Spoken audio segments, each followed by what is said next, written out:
রাসূল আকরাম সাল্লাল্লাহু আলাইহি ওয়াসাল্লাম বলেন, এই 10 দিনের ইবাদতে যে দুনিয়ার অন্য কোনো দিনের ইবাদত আল্লাহর কাছে গ্রহণ মহান নয়, শ্রেষ্ঠ নয়। এই কদিনের মধ্যকার এক একটা দিনের সওয়াব, দিনের সিয়াম, এক একটা দিনের রোজা এক একটা বছরের সিয়াম রাখার সমান। এখানে কয়টা বলা হয়েছে? একটা রোজা এক বছর, একটা রোজা এক বছর। নফল রোজা রাখলে যেই সওয়াব, এই দিনগুলোতে একটা রোজা রাখলে সেই সওয়াব। আব্দুল্লাহ ইবনে উবাই মারা যাওয়ার আগে বুঝতে পেরেছেন আমি নিশ্চিত জাহান্নামে যাব। তার ছেলে আব্দুল্লাহকে ডাক দিয়ে বলে, বাবারে আয়, মুহাম্মদ পয়গম্বর, তাকে একটা আমার সালাম বলবা। আমার কি বলবা? আমি মারা গেলে তার একটা জুব্বা দিয়ে আমার কাফনের কাফন দিতে বলবা, পোশাক দিতে বলবা। আমি মারা গেলে আমার জানাজার ইমামতিটা মুহাম্মদকে করতে বলবা। সাচ্চা মুসলমান আব্দুল্লাহ ইবনে উবাই ইবনে সুলুলের ছেলে আব্দুল্লাহ সাচ্চা মুসলমান। মারা যাওয়ার পর আল্লাহর পয়গম্বরের সামনে গেলেন, কিচ্ছু বলে না, চুপচাপ বসে আছে। আহা, চিন্তা করে আমার বাবা তো মুনাফিক ছিল, এই মুনাফিকের কথা কেমন করে নবীর কাছে সুপারিশ করব। আউযু বিল্লাহি মিনাশ শাইতানির রাজীম। বিসমিল্লাহির রাহমানির রাহিম। ইন্নাল্লাহা ওয়া মালাইকাতাহু ইউসাল্লুনা আলান নাবী ইয়া আইয়ুহাল্লাযীনা আমানু সাল্লু আলাইহি ওয়া সাল্লিমু তাসলিমা। আল্লাহুম্মা সাল্লি আলা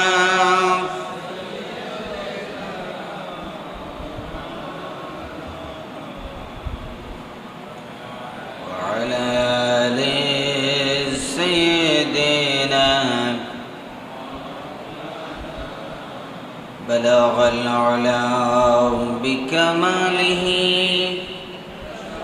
كشف الدجى بجماله حسنت جميع خصاله صلوا عليه وعليه بلغ العلا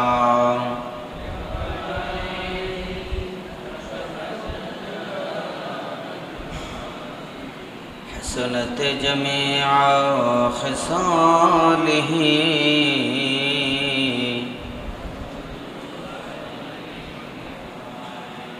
بسم الله الرحمن الرحيم.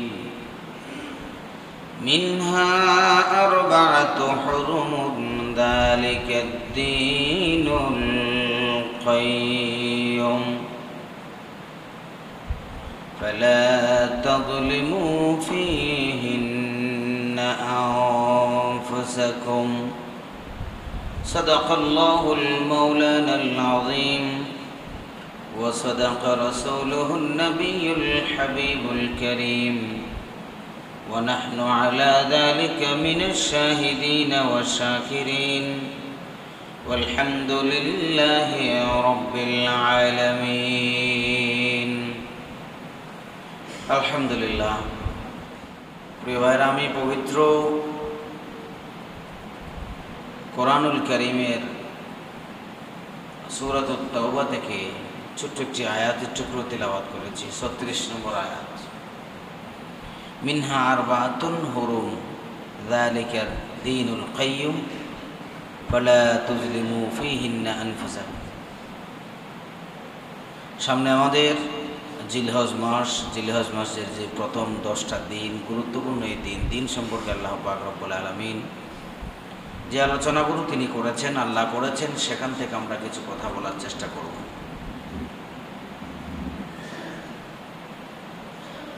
আল্লাহ পাক রব্বুল আলামিন বলছেন, আমি যে মাসগুলো সৃষ্টি করেছি সেখান থেকে 4টা মাস হচ্ছে মিনহা আরবাতুন, 4টা মাস খুবই মর্যাদাপূর্ণ, পবিত্র, এটাই হলো দিন। আল্লাহ তাআলা 4টি মাসকে পবিত্র করেছেন, সেখান থেকে একটা মাস হলো জিলহজ মাস, বছরের শেষ মাস। এই মাসগুলোতে, এই দিনগুলোতে তোমরা নিজেদের উপর জুলুম করো না, অর্থাৎ গুনাহের কাজে লিপ্ত হওয়া যাবে না। অনেক মুফাসসিরিনে কেরাম, মুহাদ্দিসিনে কেরাম বলেছেন, অন্যান্য মাসে গুনাহ করলে গুনাহ একটাই লেখা হয়, এই মাসগুলোতে আল্লাহ নিষিদ্ধ, এই মাসগুলোতে গুনাহ করলে তার ডাবল গুনাহ কি হয়, ডাবল হয়। তাহলে কি প্রশ্ন আসে, হুজুর অন্যান্য মাসে কি গুনাহ করা জায়েজ? না, অন্যান্য মাসেও জায়েজ নাই, হারাম।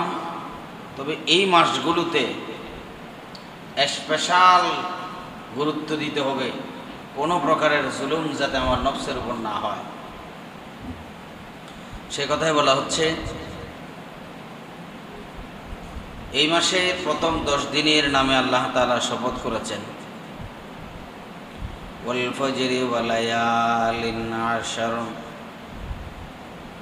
10 রাতের শপথ করেছেন, ওয়াশ-শাফঈ ওয়াল ওয়াতরি ওয়াল লাইলি ইযা ইয়াসর, ফজরের শপথ, 10 রজনীর শপথ, 10 রজনীর, জোর বেজুরের শপথ, শপথ রাত্রি যখন তা গভীর হয়ে যায়। তাহলে দেখেন এই দিনের মর্যাদা কত, যেই দিনগুলো, যে রাতগুলো নামে আল্লাহ নিজে শপথ করেছেন, তাহলে এর মর্যাদা বেশি না কম? বেশি।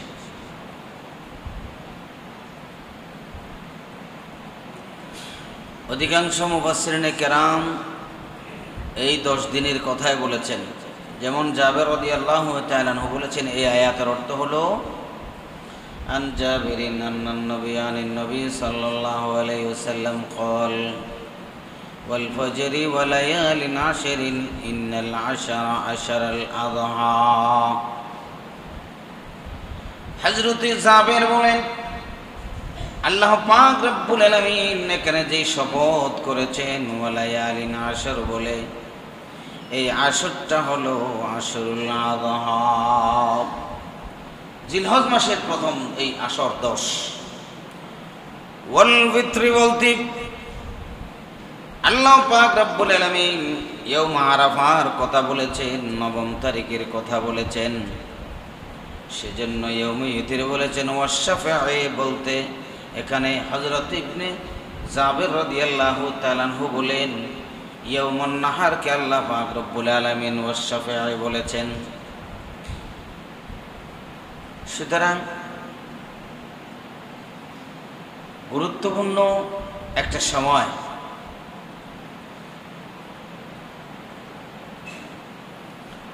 আল্লাহ পাক রব্বুল আলামিন এই জিলহজ মাস সম্পর্কে আর অনেক কথা বলেছেন। মুহাম্মদুর রাসূলুল্লাহ সাল্লাল্লাহু আলাইহি ওয়াসাল্লাম বলেন, আন সাঈদিনিল খুদরি রাদিয়াল্লাহু তাআলা আনহু, আবু সাঈদ খুদরি রাদিয়াল্লাহু তাআলা আনহু বলেন, ক্বালা রাসূলুল্লাহ সাল্লাল্লাহু আলাইহি ওয়াসাল্লাম ফি হিজ্জাতিল ওয়াদা, আলা ইন্না আহরামাল আইয়ামি ইয়াওমুকুম হাযা ওয়া ইন্না আহরামাশ শুহুরি শাহরুকুম হাযা। জেনে রেখো, আলা সাবধান, জেনে রেখো তোমাদের দিনের ভিতরে আজ সর্বশ্রেষ্ঠ দিন। অর্থাৎ রাসূলুল্লাহ সাল্লাল্লাহু আলাইহি ওয়াসাল্লাম যখন বিদায় হচ্ছে উপস্থিত, সেই দিন আল্লাহর পয়গম্বর বলেন এই দিন হলো সর্বশ্রেষ্ঠ দিন, আর এই মাস হলো তোমাদের জন্য মাসসমূহের ভিতরে সর্বশ্রেষ্ঠ মাস।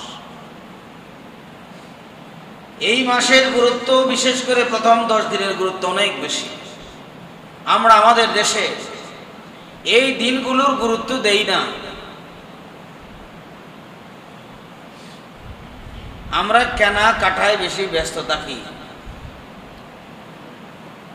আরো মাসালা একটা বাইর করে দিয়েছে, ফতোয়া দিয়েছে, হয়তো গরু চাইলেও সব করবেন না, গরু চাইলেও সব।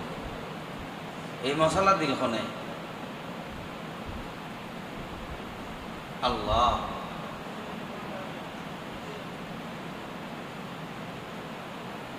কোরবানির গরু কিনতে গিয়ে আসরের নামাজ কাজা হয়ে যাচ্ছে, আছে না নাই? আছে না? আসর, জোহর, মাগরিব, এশা, আপনি জানেন কোরবানি তো হবেই না, আপনার ঈমান শুদ্ধ চলে গেছে।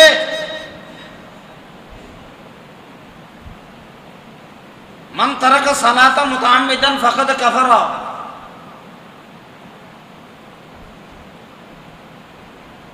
ইচ্ছাকৃতভাবে কেউ যদি সালাত ছেড়ে দেয় সে কাফের হয়ে গেছে।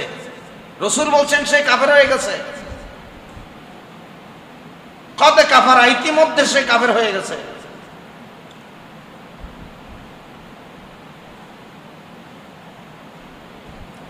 কাফারা শব্দের অর্থ হলো এখানে হুয়া কাফিরুন, সে কাফের হয়ে গেছে।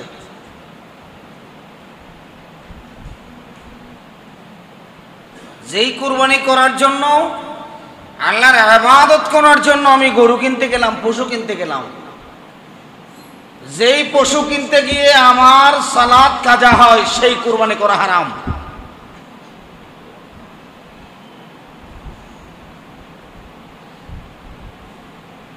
এরকম কোরবানির দরকার নেই।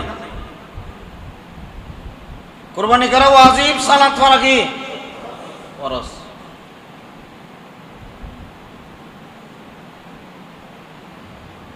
মনে রাখতে হবে।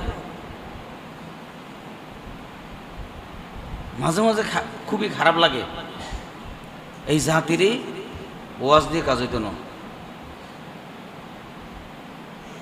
জিন্দিগিতে কাজ হইতো না ওয়াজ দিয়ে। এই জাতিরে কোরআন হাদিসের আলোচনায় এই জাতি কোনোদিন হেদায়েত হইতো না। আল্লাহ বলছেন হুদাল লিল মুত্তাকিন, মুত্তাকিদেরকে হেদায়েত দিবে।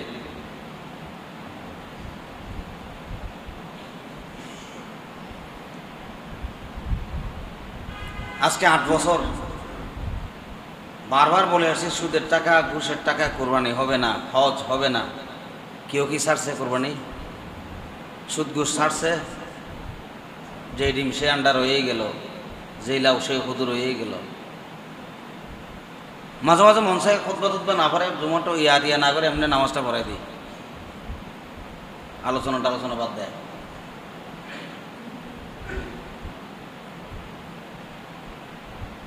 কি জন্য করেন এগুলা? ওমা উমিরু ইল্লা লিয়াবুদুল্লাহ মুখলিসিনা লাহুদ্দিন। কে বলছে তোমাকে এই কুরবানি করার জন্য? আল্লাহ বলছে। আল্লাহ যেভাবে বলছেন সেভাবে করলে করো, আর নাহলে করার দরকার নাই। কয়জন পাবেন? শতকরাতে পাওয়া যাবে না মনে হয়। শতকরা হিসাব করলে পাওয়া মুশকিল হয়ে যাবে। আল্লাহ আমাদেরকে মাফ করে দিন। এই জাতি কিচ্ছুই তো নেই, জাতি নেই। আল্লাহ তুমি আমাদেরকে বোঝার তৌফিক করে দাও।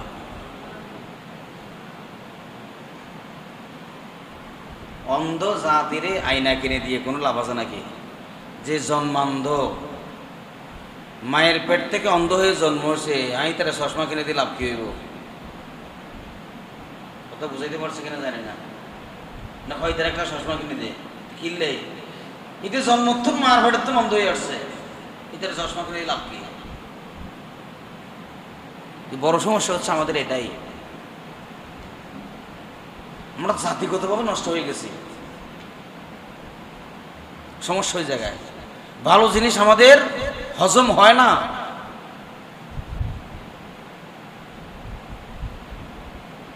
ডায়রিয়া হয়ে যায়। দেখলেন না এই বেড়া কষ্ট করে কি দায়িত্বটা নিয়েছে ইনুজ মিয়া, হেটা রেখে আনক্লিন ব্যাম্বু ঢোকার, হজম হইতেছে না। 54টা বছর বাংলাদেশে সাংবিধানিক মব জাস্টিস করা হয়েছে, সংবিধান দিয়ে কি করা হয়েছে, মব সৃষ্টি করে এই জাতির উপর জুলুম অত্যাচার করা হয়েছে। 54টা বছর সংবিধান দিয়ে।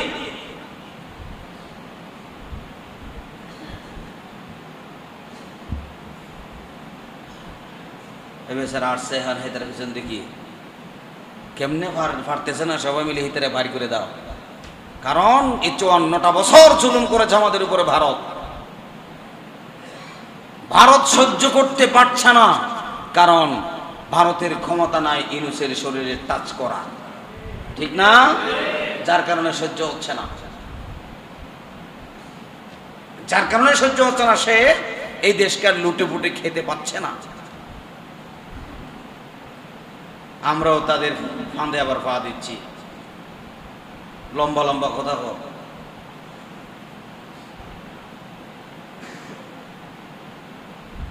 আফসোস এই জাতির জন্য। অন্ধ জাতিরা আয়না কিনে দিয়ে লাভ নাই। সেজন্য শেখ সাদি রহমতুল্লাহ বলেছেন, কুকুরের গলায় ফুলের মালা দিও না, কুকুরের গলায়, কারণ সে ফুলের মালার মর্যাদা বুঝে না। ফুলের মালার মর্যাদা কি কুকুরে বুঝে? সে চাইবে কতক্ষণ এটা ফেলে দেওয়া যায়, কতক্ষণ এটা ফেলে দেওয়া যায়। আমি আবার বলতে মনে করবেন না আমি ইউনূসের পক্ষে বলছি না, something is the better then nothing. একটা কি আছে, প্রবাদ আছে, অন্তত 54 বছর যারা ছিল তাদের চেয়ে ভালো আছে। নাইমা মারছে ভালো, এত জিকির জিকির জিকির হয়ে গেছে। আল্লাহ তুমি আমাদেরকে বোঝার তৌফিক করে দাও। যাক বলছিলাম, এই গুরুত্বপূর্ণ দিন সমূহ আমরা দিন হিসেবে না নিয়ে, ইসলামকে ইসলামের মতো করে না বুঝে, ইবাদতকে ইবাদত হিসেবে না বুঝে, এটাকে গতানুগতিক পর্যায়ে নিয়ে গিয়েছি। দেখবেন আপনি ওইদিকে আজান হয়েছে, আমরা তো গত বছর খেয়াল করেছি মসজিদের পাশেই তো কি গরুর বাজার ছিল। আচ্ছা, গরুর বাজারে কি কোনো হিন্দু আসছিল গরু কেনার জন্য? গরু বিক্রি করার জন্য কোনো হিন্দু আসছিল না? সব মুসলমানের ছেলে। মসজিদের দেওয়ালের সাথে লাগানো গরুর বাজার, সব মুসলমানের ফোলা গরুর বাজারে দাঁড়ানো, একটাও মসজিদে নাই। আর যে বেটা গরু বিক্রি করে হেতেও মসজিদে নাই, কিনে নিয়েও নাই, বেছে নিয়েও নাই। জাহান্নামের কীট, কিসের কুরবানি করতেছেন এগুলা? আমার মাথায় আসে না।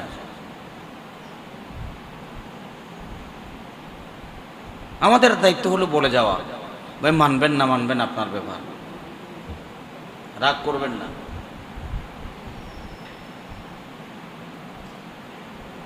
আজান হলো, মসজিদে চলে যান, তারপরে এসে আবার আসেন। আপনার সমস্যাটা কোথায়? এই মাস, এই দিনগুলো কত গুরুত্বপূর্ণ। আল্লাহ রসুল বলছেন,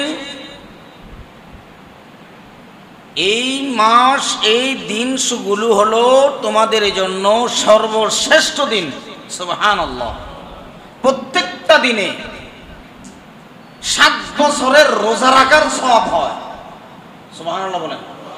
একটানা যদি কোনো ব্যক্তি 7 বছর রোজা রাখে, যেই সওয়াব হয় এই জিলহজের প্রথম 10 দিনে একই সওয়াব হয়।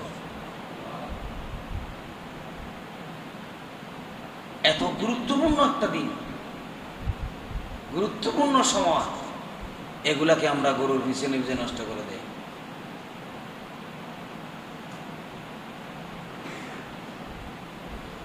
আল্লাহ তুমি আমাদেরকে ক্ষমা করে দাও।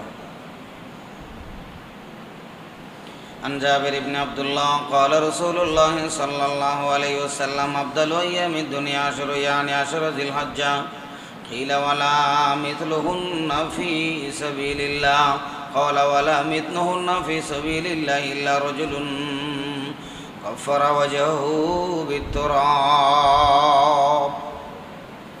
حضرت জাবির ইবনে আব্দুল্লাহ রাদিয়াল্লাহু তাআলা আনহু থেকে বর্ণিত, তিনি বললেন রাসূল আকরাম সাল্লাল্লাহু আলাইহি ওয়াসাল্লাম বলেছেন, দুনিয়ার শ্রেষ্ঠ দিন হলো জিলহজ মাসের প্রথম 10 দিন। কিলা ইয়া রাসূলুল্লাহ ওয়ালা মিথলুহুন্না ফি সাবিলিল্লাহ। আল্লাহর পয়গম্বরের সাহাবীরা জিজ্ঞেস করলেন, ইয়া রাসূলুল্লাহ, আল্লাহর রাস্তায় কি জিহাদ করার চেয়ে বেশি নাকি? ক্বালা রাসূলুল্লাহ সাল্লাল্লাহু আলাইহি ওয়াসাল্লাম ওয়ালা মিথলুহুন্না ফি সাবিলিল্লাহ। আল্লাহর রাস্তায় যুদ্ধ করার চেয়ে সবচেয়ে দামি দিন হলো এই দিন। সুবহানাল্লাহ বলেন। তবে এখানে একটা তবে আছে, ইল্লা রাজুলুন, ইল্লা মানে তবে, ওই ব্যক্তির জিহাদকারী ওই ব্যক্তির সমান হবে না।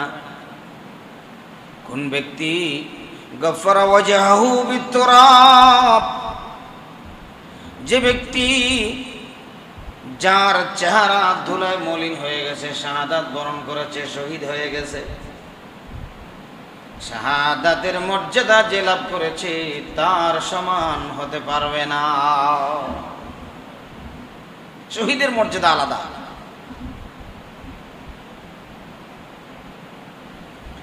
রাসূল আকরাম সাল্লাল্লাহু আলাইহি ওয়াসাল্লাম কে একই ধরনের হাদিস, কিলা মান ইয়া রাসূলুল্লাহ, ক্বালা ইয়া রাসূলুল্লাহ আল জিহাদু ফি সাবিলিল্লাহ, ক্বালা ওয়ালাল জিহাদু ফি সাবিলিল্লাহ।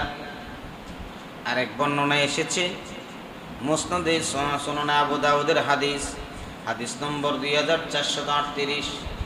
রাসূল আকরাম সাল্লাল্লাহু আলাইহি ওয়াসাল্লাম বলেন, ইল্লা রাজুলুন খারাজা বিনাফসিহি ওয়া মালিহি ফালাম ইয়ারজা মিন যালিকা বিশাইইন। ওই ব্যক্তির সাথে, ওই ব্যক্তির জিহাদের সাথে দ্বীনের সমান করতে পারবে না। কোন ব্যক্তি?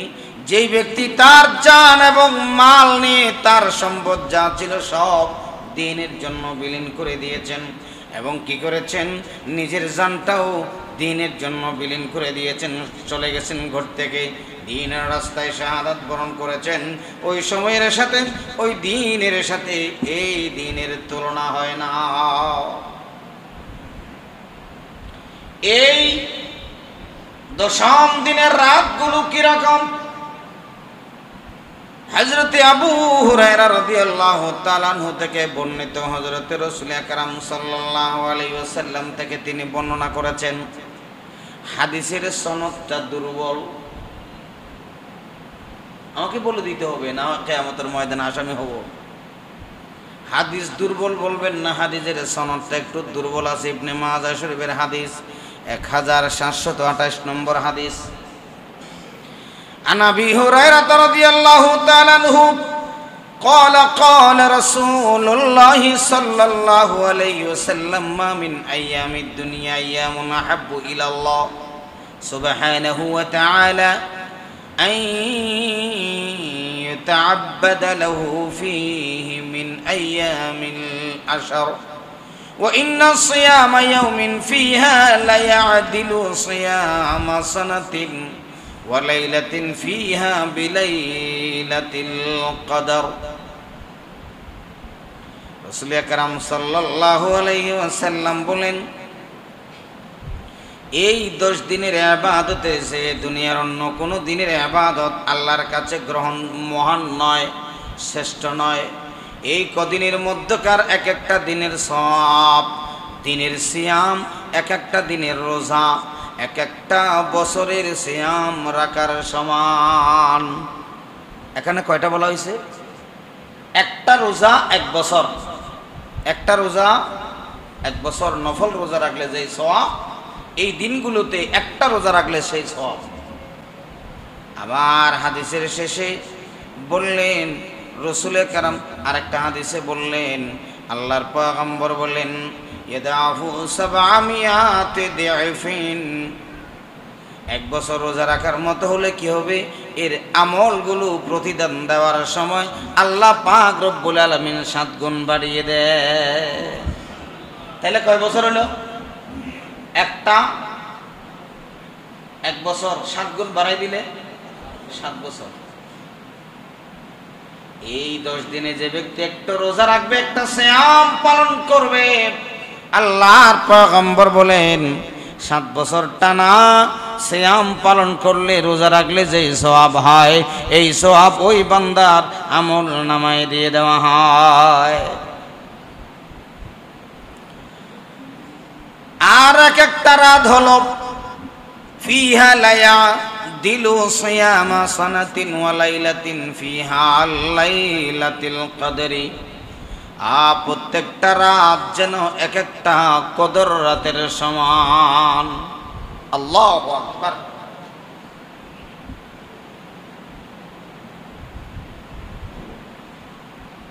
এই জিলহজ মাসের প্রথম চাঁদ যখন উদিত হয়, প্রথম রাত্রি যখন শুরু হয়, মা মিন আইয়ামিন ইনদাল্লাহি আফদালুন মিন আশারি দিল হিজ্জাতি ফাকালা রাজুলুন ইয়া রাসূলুল্লাহ হুন্না আফদালু আন আদানাহুন্না আন আদাদাহুন্না জিহাদান ফি সাবিলিল্লাহ ক্বালা হুন্না আফদালু মিন আদাদুহুন্নাল জিহাদ ফি সাবিলিল্লাহ ওয়া মা মিন ইয়াউমিন আফদালু ইনদাল্লাহ মিন ইয়াউমিন আরাফা ইয়ানজিলুল্লাহু তাবারাকা ওয়া তাআলা ইলা সামাঈদ দুনিয়া ওয়া ইউবাহি ইয়া আহলিল্লাহ আহলুস সামা ফায়াকুলু উনজুর ইলা ইবাদি জাউ শু'সা গুবরান হাজিবিন জাআ মিন কুল্লি ফাজ্জিন আমিক ইয়ারজুনা রাহমাতি ওয়ালিমা ইয়ারাউ আযাবি ফালাম ইয়ারাউ ইয়াউমুন আকসার উতাকা মিন নার মিন ইয়াউমিন আরাফা। জাবের বলেন রাসূল আকরাম সাল্লাল্লাহু আলাইহি ওয়াসাল্লাম ইরশাদ করেছেন, জিলহজ মাসের 10 দিন থেকে উত্তম আর কোনো দিন আল্লাহর কাছে নাই। তিনি বলেন, এক ব্যক্তি আল্লাহ রাসূলের কাছে দিনগুলো উত্তম না, এই দিনগুলো আল্লাহর রাস্তায় জিহাদ করা উত্তম। জিজ্ঞেস করলেন আগের হাদিসের সমর্থক। আল্লাহ রাসূল বলেছেন, জিহাদ ছাড়া এই দিনগুলো উত্তম। আল্লাহর নিকট আরাফার দিন থেকে কোনো দিন উত্তম নাই। তবে মনে রাখবা, আরাফার দিনের মতো এরকম দিন আল্লাহর কাছে আর কোনো উত্তম দিন নাই। এই দিনে আল্লাহ দুনিয়ার আসমানে নেমে আসে। অন্যান্য হাদিসে আছে রাতের বেলায় আসে না, ফজরের সময় রাতের বেলায় আসে। প্রত্যেক রাতে আল্লাহ পাক রব্বুল আলামিন দুনিয়ার আসমানে চলে আসেন, প্রতিটা রাতে। আরশ ছেড়ে দিয়া রাত যখন গভীর হয়ে যায়, আল্লাহ পাক রব্বুল আলামিন তার আরশ ছেড়ে দিয়া নিচের আসমানে চলে আসেন। ডাক দিয়ে বলেন, হালমিন মুস্তাগফিরিন ইয়াগফির লাহু, ও আমার গোলাম রে, কার ক্ষমা প্রার্থনা করা দরকার করো, আমি তোমাকে ক্ষমা করে দিব। কার রিজিকের দরকার রিজিক দিব, কার সুস্থতার জিন্দেগি প্রয়োজন, আমি তোমাকে সুস্থতা দিয়ে দিব। কার সন্তান নাই, সন্তানের দরকার, আমি তোমাকে সন্তান দিব। তোমার যা যা প্রয়োজন আমি আল্লাহর কাছে একটু প্রার্থনা করো, আমি আল্লাহ পাক রব্বুল আলামিন দেওয়ার জন্য এসেছি। যখন বান্দারে পায় না, কোন বান্দা চায় না, আল্লাহ পাক রব্বুল আলামিন আল্লাহর দয়া আর রহমত গুলো পাহাড়ের উপর ঢেলে দিয়ে চলে যায়। আর আরাফার দিন এমন একটা দিন, যেই দিনের বেলা আল্লাহ পাক রব্বুল আলামিন প্রথম আসমানে চলে আসেন। আল্লাহ পাক রব্বুল আলামিন প্রথম আসমানে অবস্থান করার পরে আসমানের জমিনবাসীদেরকে নিয়ে আসমানে বসবাসকারী যারা ফেরেশতা তাদের সাথে আল্লাহ গর্ব করে, দেখ দেখ এই আমার ফেরেশতারা, দেখ তোরাই তো কি করেছিলি, বিরোধিতা করেছিলে এই আদম জাতিকে না বানানোর জন্য। দেখ দেখ আমার বান্দাগুলো তামাম দুনিয়ায় রোজা রেখেছে, তামাম দুনিয়ার মানুষগুলো দেখো পাগলের মতো আমার কাছে আরাফার ময়দানে ক্ষমা চাচ্ছে। সুবহানাল্লাহ বলেন। আমি আল্লাহ পাক রব্বুল আলামিন, তোমরা সাক্ষী থাকো রে ফেরেশতারা, তোমরা সাক্ষী থাকো, আমি আল্লাহ পাক রব্বুল আলামিনের আযাব তো তারা দেখেনি, দেখছে নাকি? জাহান্নামের আযাব আগুন কি তারা দেখেছে নাকি? জান্নাত কি তারা দেখেছে নাকি? আমি আল্লাহকে তারা দেখেছে নাকি? ফেরেশতারা বলে না না আল্লাহ, তোমাকেও দেখে নাই, জান্নাতও দেখে নাই, জাহান্নামও দেখে নাই, এরপরেও আমাকে না দেখে আমার প্রেমে পাগল হয়ে গেছে। জান্নাত দেখে নাই, আমার কাছে জান্নাত চায়, জাহান্নাম দেখে নাই, আমার কাছে জাহান্নাম থেকে মুক্তি চায়।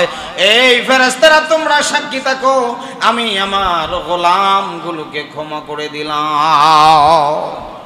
জাহান্নাম থেকে মুক্তি করে তাকে জান্নাতে দিয়ে দিলাম।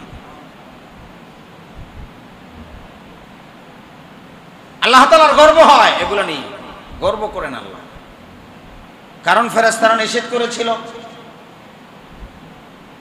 وَإِذْ قَالَ رَبُّكَ لِلْمَلَائِكَةِ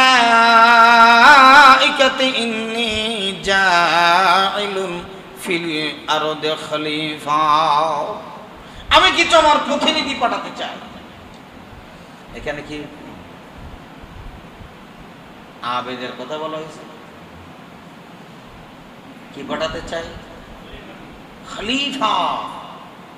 আল্লাহ মানব জাতি সৃষ্টি করেছেন আল্লাহর খেলাফত প্রতিষ্ঠা করার জন্য।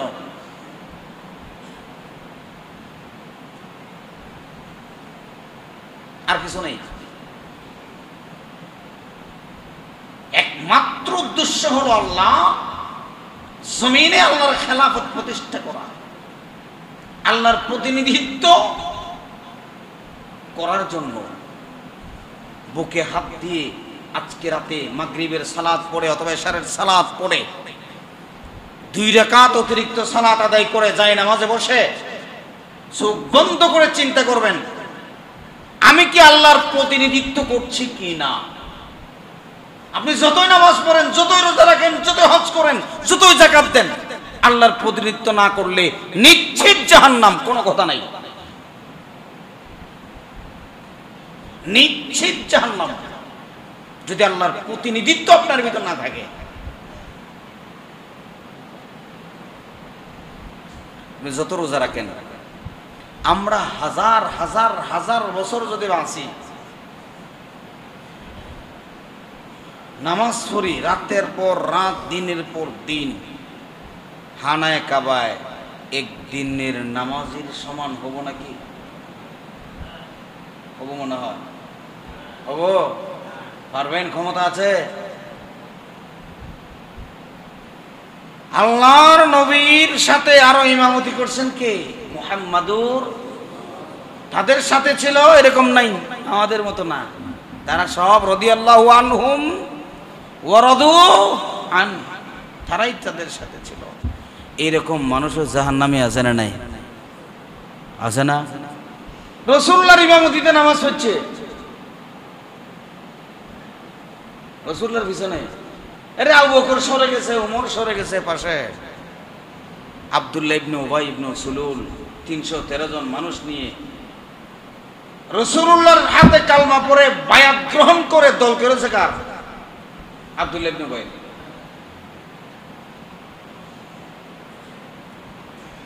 কার দল করছে? আব্দুল্লাহ ইবনে উবাইয়ের দল।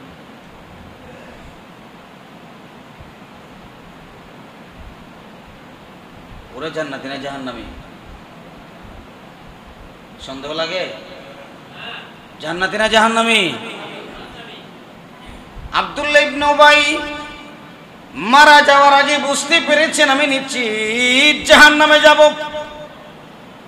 তার ছেলে আব্দুল্লাহকে ডাক দিয়ে বলে, বাবারে আয়, মুহাম্মদ পয়গম্বর, তাকে একটা আমার সালাম বলবা। আমার কি বলবা? আমি মারা গেলে তার একটা জুব্বা দিয়ে আমার কাফনের কাফন দিতে বলবা, পোশাক দিতে বলবা। আমি মারা গেলে আমার জানাজার ইমামতিটা মুহাম্মদকে করতে বলবা। সাচ্চা মুসলমান আব্দুল্লাহ ইবনে উবাই ইবনে সুলুলের ছেলে আব্দুল্লাহ সাচ্চা মুসলমান। মারা যাওয়ার পর আল্লাহর পয়গম্বরের সামনে গেলেন, কিচ্ছু বলে না, চুপচাপ বসে আছে। আহা, চিন্তা করে আমার বাবা তো মুনাফিক ছিল, এই মুনাফিকের কথা কেমন করে নবীর কাছে সুপারিশ করব? দেখছেন, পারি না, সম্পর্কের জন্য, আত্মীয়তার কারণে পারি না। হযরত আবু বকর যখন বদর যুদ্ধ থেকে ফিরে আসার পরে আবু বকরের ছেলে আব্দুল্লাহ যখন মুসলমান হলেন, আব্দুল্লাহ মুসলমান হওয়ার পর বলতেছেন, বাবারে আমি আপনাকে বদর যুদ্ধে 3-4 বার হয়েছে আমার সামনে, বাবা হিসাবে আমি আপনাকে মারতে পারি নাই। কে গো? আবু বকরের ছেলে হযরত আবু বকর বলেন, আল্লাহর কসম, ওই অবস্থায় যদি তোমাকে আমি দেখতাম, আল্লাহর কসম আমার তরবারি থেকে তুমি ফেরত যাইতা না। তুমি দেখছো আমাকে ছেড়ে দিছো, আমি ছেড়ে দিতাম না।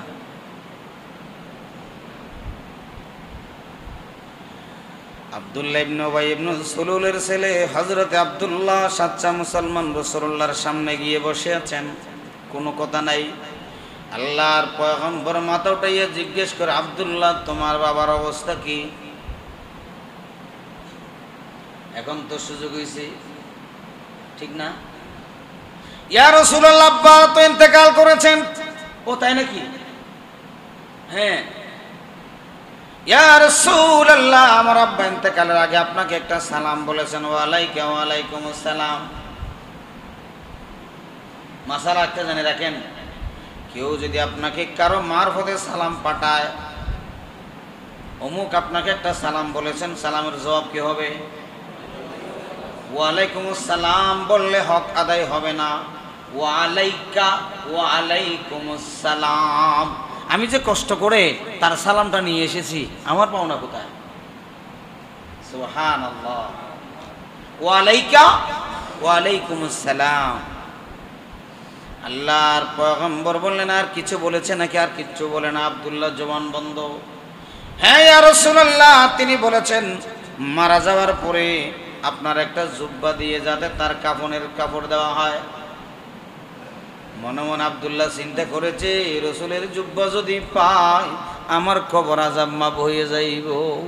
মাফ হবে? হ্যাঁ।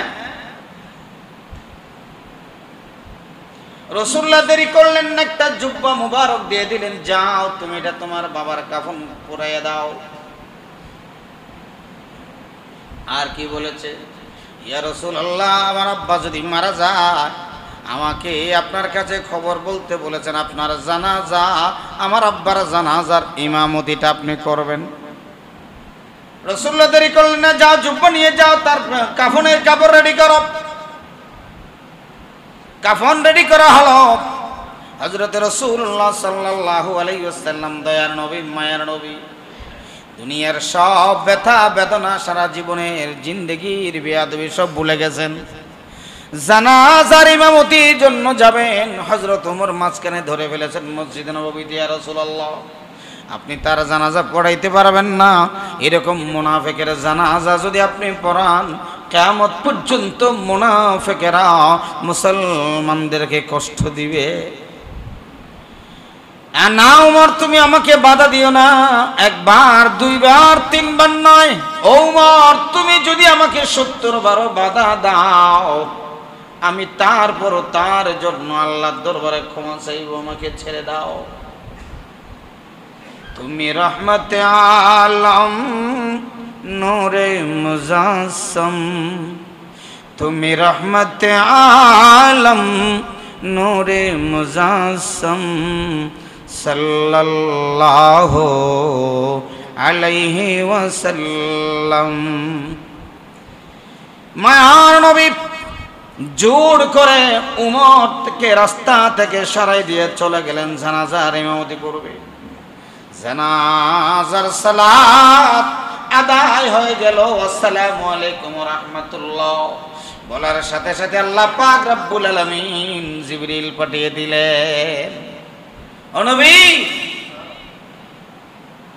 আপনি নয়, আপনার সমস্ত দুনিয়ার সব মুসলমান যদি এক জায়গায় এসে জানাজা পড়ায় দোয়া করায়, আমি আল্লাহ পাক রব্বুল আলামিন এই মুনাফিকের দোয়া, মুনাফিকের গুনাহ ক্ষমা করব না, আপনাদের দোয়া কবুল করব না। লা তুসাল্লি আলা আহাদুম মিনকুম মাতা ওয়ালা তাকুম আলা কবরিহি। খবরদার, যদ্দূর ফরাসের দূর থাকেন তার কবরের পাশেও যাইয়েন না, জিয়ারত করেন না, যান।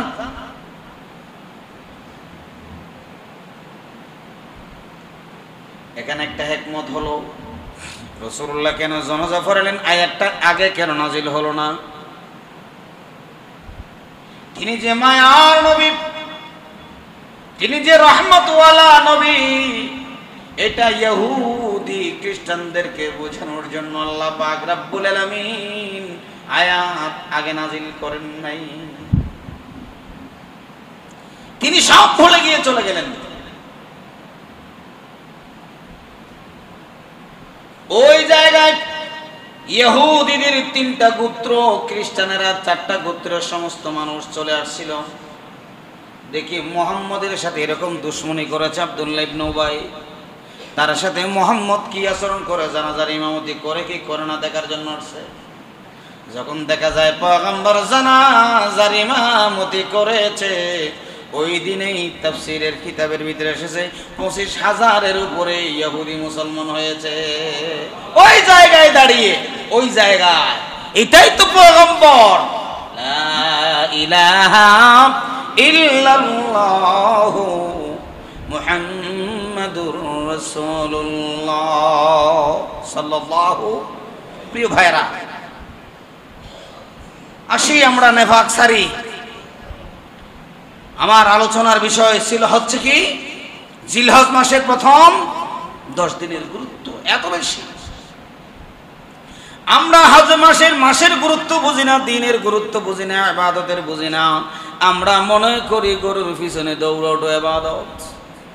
কইছিলাম না, হাতে কুরবানি গরু চাইলে সব বড় হবে, চল কুরবানি গরু চাইলেও আল্লাহ তুমি মাফ করে দাও। এই সেই দিনগুলোতে বেশি বেশি করে তাসবিহ পাঠ করবেন। কি করবেন? তাসবিহ পাঠ করবেন, তাকবীর দিবেন, বেশি বেশি পরিমাণে জিকির করবেন। 2 নম্বর কাজ। 3 নম্বর কাজ, নখ চুল মুছগু অবাঞ্ছিত লোম চাঁদ ওঠার সাথে সাথে কাটাকাটি বন্ধ করে দিবেন। হুজুর যারা কুরবানি করবে, হ্যাঁ যারা কুরবানি করবে তারাও, যারা কুরবানি করবে না তারাও সওয়াব পাবেন। হযরত রাসূল আকরাম সাল্লাল্লাহু আলাইহি ওয়াসাল্লাম বলেন, আন উম্মে সালমাতা আনিন নবী সাল্লাল্লাহু আলাইহি ওয়াসাল্লাম, আমাদের মা রাসূলুল্লাহর সহধর্মিনী উম্মে সালমা বর্ণনা করেছেন, ক্বালা ইযা রাআইতুমুল হিলালা যিল হিজ্জাতি ওয়া আরাদা আহাদুকুম মান ইউদহিয়া ফালইয়ামসিক আন শারিহি ওয়া আদফারিহি।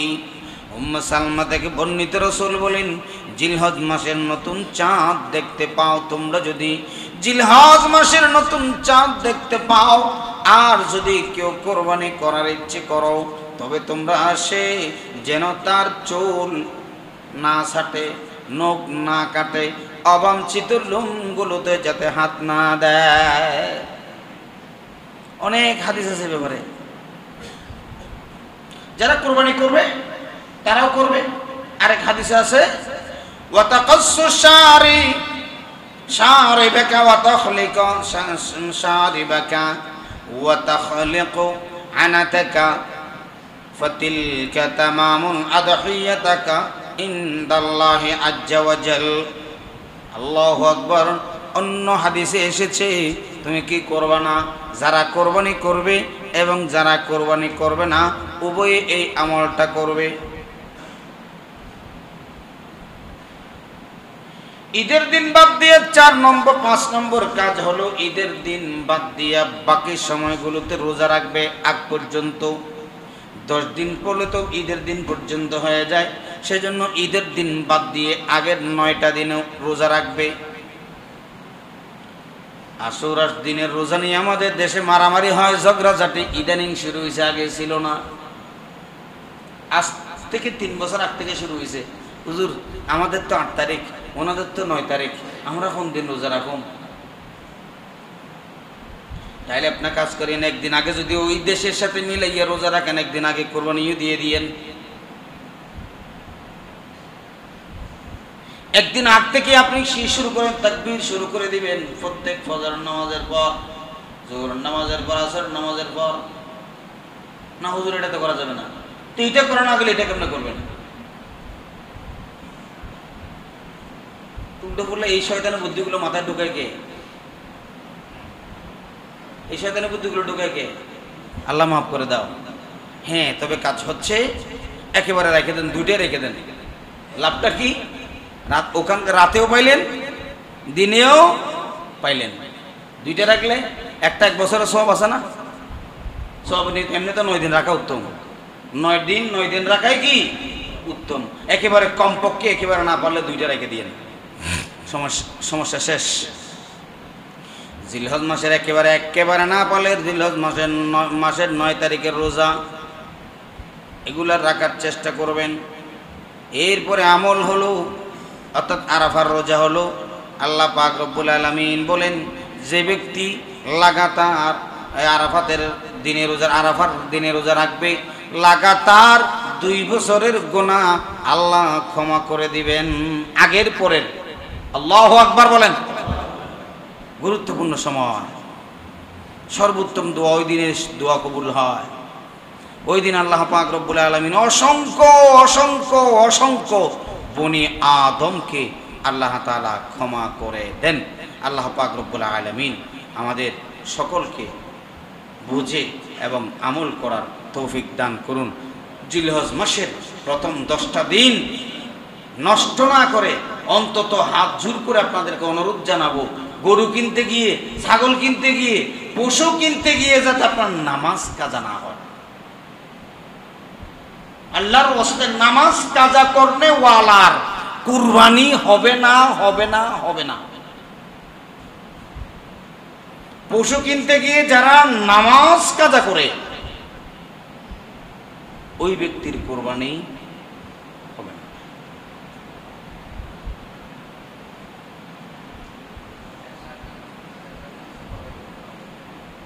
এশার নামাজ তো আপনি যদি এশার নামাজ পড়ে রাতের 12টা 1টা ফজর রাখলেন, ভর্তি হবেন, কাজা তো হচ্ছে না। বললাম তো আমরা বাঙালিদের সুযোগ নেই, খুব সুবিধা। হুজুর মাগরিবের নামাজের পরে বাইরে একেবারে ফজরের আগে চলে আসবো, আলহামদুলিল্লাহ। তারপরে এসে নামাজ পড়তে পারবেন, নামাজ কাজা হবে না, তখন পড়েন, সুযোগ আছে। রাসূলুল্লাহর জামানায় মদিনায় গিয়ে প্রথমে মদ খাওয়া যায় ছিল না, সারাদিন খাইতে পারে না, খায় না, খেয়ে মাগরিবের নামাজে গেল, উল্টা করে বলছে। আল্লাহ আয়াত নাযিল করলো, লা তাকরাবুস সালাতা ওয়া আনতুম সুকারা। মদ খেয়ে তোমরা কোথায় যেও না, সালাতে দাঁড়াইও না। তখন ফজর খাইলে সারে না, জোর পারে না, জোর পড়তে গেলে আবার আসর কাছাকাছি, আসর মাগরিব পারে না, একেবারে তাড়াতাড়ি এশার নামাজটা খুব তাড়াতাড়ি করি, বোতল যা টানানো আছে টানি শেষ। সুবিধাবাদী রাগ করবেন না, তখন জায়েজ ছিল। তখন কি ছিল? জায়েজ ছিল। আপনাকে এটাকে খারাপ কিছু বলতে পারবেন না। এরপরে আয়াত নাজিল হলো ইন্নামাল খামরু ওয়াল মাইসির ওয়াল আজলাম, এইভাবে রিজসুম মিন আমালিশ শাইতান। হাদিসে স্পষ্ট এসেছে। আয়াতটা নাজিল হয়েছে হযরত আলী রাদিয়াল্লাহু তাআলাকে কেন্দ্র করে, অনেক এটার বিরোধিতা করে যে পাগল বেটা, যেটা সত্য আছে সেটা বলতে হবে না, যেটা আছে সেটা তো বলতে হবে, হাদিসে যেটা আছে সেটা তো বলতে হবে। হযরত আলী নিজে বলতেছেন আমি নিজেই ইমামতি করছি, আমি কুল ইয়া আইয়ুহাল কাফিরুন লা আবুদু জাগায় আবুদু মা তাবুদুন বলে ফেলছে। তো কি হাদিসে আছে? হ্যাঁ আলীর বিরুদ্ধে এরকম কইছে, আলীর বিরুদ্ধে কইলাম নাকি, এটা তো জায়েজ ছিল তখন। একসময় তো নিজের আপন বোনকে বিয়ে করা জায়েজ ছিল। আদম আলাইহিস সালামের সময় জোড়াই বোন হয়েছে, এক বোন আর বোন বিয়ে জায়েজ ছিল না? ছিল কি না? এখন কি জায়েজ আছে? তো যখন আল্লাহ ভাই এর বোন এখানে বিয়ে করলি এটা কাফের গিয়ে, এতে কি গিয়ে মুফতির অভাব নাই বাংলাদেশে। ওই কাজী ইব্রাহিম সাহেব কি একটা বলছে, এখন কাজী ইব্রাহিমকে কাফের ফতোয়া দিছে। কিল্লে কাফের হইছে অদিতে কইল কিল্লে এই কথা কি কইছে, আল্লাহ যেমন পয়গম্বরদেরকে এরকম বাছাই বাছাই করেন, যাদেরকে ক্ষমতা দেন, যেমন ইউনূসকে ক্ষমতায় বসাইছেন আল্লাহ বাছাই করেছেন, এই কাফের হয়ে গেছে। ও তো ইজ্জু মন্তাসা ও তো জিল্লু মন্তাসা বিয়ে দিকে আল্লাহ আয়াত দিলে নাজিল করছে তাইলে। তো শেখ হাসিনাকে কে বলছে আল্লাহ বসাইছে? আমি তো আর আপনি তো বসাই নাই, বসাইছি নাকি? ওই সল্লিতুন আল্লাহু সুলতানান জালিমা, এটা তো বলে দিছে। কেন বসাইছে? তোর খাইচ্ছত খারাপ, তোরে সোজা করে বললে পাঠাইছে। তোর খাইচ্ছত খারাপ, তোরে সোজা করে বললে পাঠাইছে। আবার সোজা করবি না, ডিস্টার্ব করবি, আবার পাঠাই দিব, এরকম আরেকটা মার হিসাবটা করে দিব। ওই সল্লিতুন আল্লাহু, শুদ্ধ হয়ে যাও, আল্লাহ বলছেন শুদ্ধ হও, নাইলে আবার ভিড়াবো। আল্লাহ পাক রব্বুল আলামিন, আমাদের দেশে ফতোয়ার কোনো অভাব নাই। আল্লাহ আমাদেরকে এই জাতীয় মন গড়া ইয়া থেকে বাঁচার তৌফিক করে দাও। তো বলছিলাম এশারের পরে তারা সময় দীর্ঘ সময় পাইতো করতো। অনুরূপভাবে আপনারা মাগরিবের নামাজ পড়ে যাইবেন, তোর যা কিনা আছে কিনে একেবারে কি ফজরের আগ পর্যন্ত। অনেকে কয় হুজুর 12টার পরে বলে এশার নামাজ নতা হয় বাজি, আর এক আজব হাদিস আজকে বিষয় কেউ ঘুরতে লাই মন্যেরি আর বারবার হুজুর 12টা ভারতের কত নয় আতে ফারক নাঙ্গে ঘর হয়তো 12টার পরে এশার নামাজ হবে না, আতে ফজরের আজানের আগ পর্যন্ত বেটা যা। যতক্ষণ ফজর শুরু হয় নাই এতক্ষণ ফজর এশার ওয়াক্ত থাকে। তোকে আফদল হলো রাত 12টার আগে পড়াটা উত্তম, উত্তম করতে পারবেন, কোনো সমস্যা নেই। আল্লাহ পাক রব্বুল আলামিন আমাদের সকলকে আমল করার তৌফিক দান করুন। সকলে বলে আমিন। ওমা তৌফিক ইল্লা বিল্লাহ। আসসালামু আলাইকুম ওয়া রাহমাতুল্লাহ।